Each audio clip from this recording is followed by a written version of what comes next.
Greetings and salutations.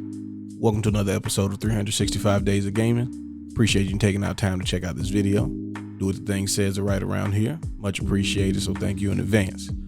So we've done a lot of Marvel-based content, but there's always going to be more, especially in the beat 'em up category. So I want to introduce you to Marvel Ultimate Alliance. I'm pretty certain most of you have played this game, so it's not like I really have to introduce you to it, especially if you've been watching all these videos. Pretty much guarantee that you were interested in this one. Now, this in particular, I did this for a reason. I am playing the Wii version of this game. Now, I'm not using the Wiimotes like we did back in the day, but it's very important that we cover this version in particular because this is the version that we actually played. This was a game that Steven got with his Wii, and he also got like more nunchucks and things like that, so we could all be a part of it. We was all shaking and waggling controllers.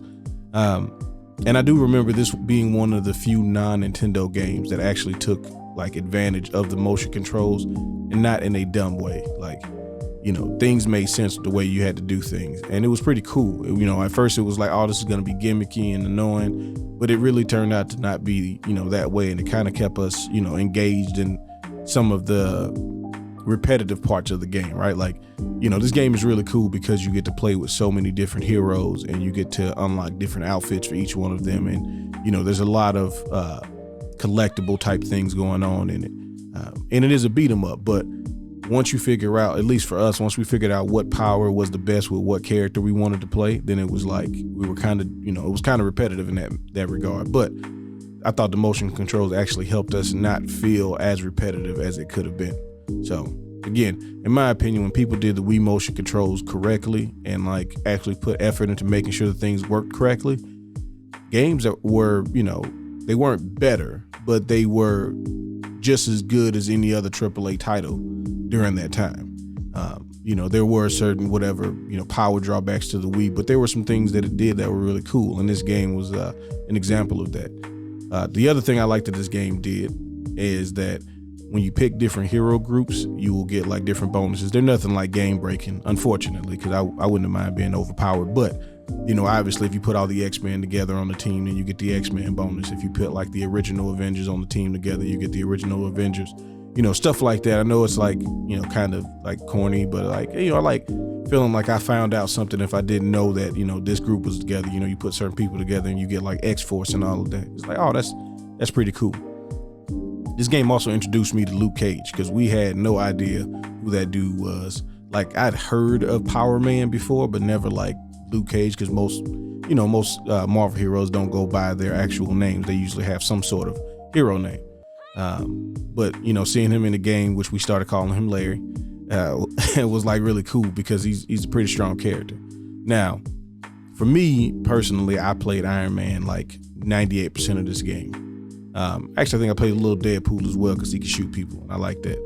But mostly Iron Man. I know Steven ran with Captain America for a lot of the game, and Ronnie played Iceman because, you know, Ronnie's Iceman. So that was our little team, and then we would throw different people in from time to time, usually another bruiser so that Steven didn't have to tank, basically. You know, we playing this RPG style. We're not worried about, you know, different teams. We're like, all right, who can fill certain roles? But go across all these different villains. You know, the main villain in this one is Dr. Doom. He's trying to get the Infinity Stones, and at one point he has one of the best lines that we've ever heard in gaming, which is they tell him if he does what he's trying to do that he will destroy all of reality, and his response to that was bah.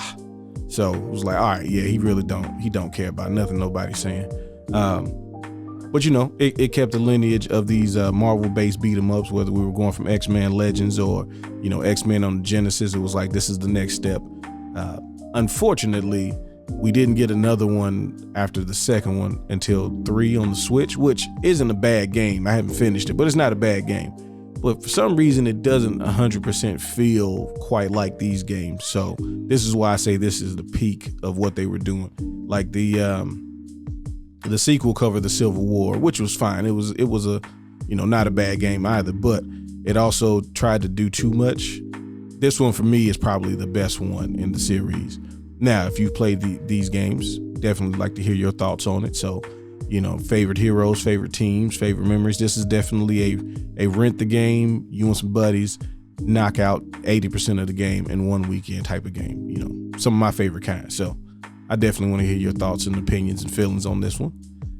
As always, I appreciate you letting me reminisce with you. Y'all have fun. Y'all be safe. Peace.